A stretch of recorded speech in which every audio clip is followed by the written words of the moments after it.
बिस्मिल्लाहिर्रहमानिर्रहीम। अस्सलाम वालेकुम। शुमाल एच न्यूज़ के साथ मैं हूँ ईशा रानी। मुल्क भर में महंगाई की एक और लहर आ गई।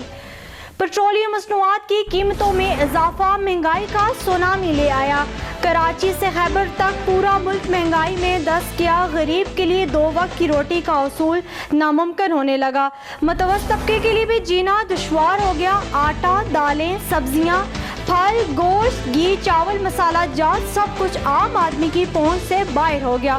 कापियां किताबें भी महंगी हो गई। गाड़ियों के किराए भी मनमाने वसूल किए जाने लगे। इस तरह तो जिंदा रहना मुश्किल हो जाएगा। शहरियों की आहो पुकार। आपको एक बार फिर बताते चले, मुल्क भर में महंगाई की एक और लहर आ गई। पेट्रोलियम मसनूआत की कीमतों में इजाफा महंगाई का सुनामी ले आया। कराची से खैबर तक पूरा मुल्क महंगाई में दस्त किया। गरीब के लिए 2 वक्त की रोटी का उसूल नामुमकिन होने लगा।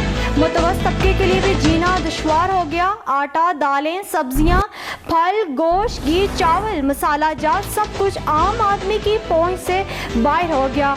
कापियां किताबें भी महंगी हो गई। गाड़ियों के किराए भी मनमाने वसूल किए जाने लगे। इस तरह तो जिंदा रहना मुश्किल हो जाएगा। शहरियों की आहो पुकार।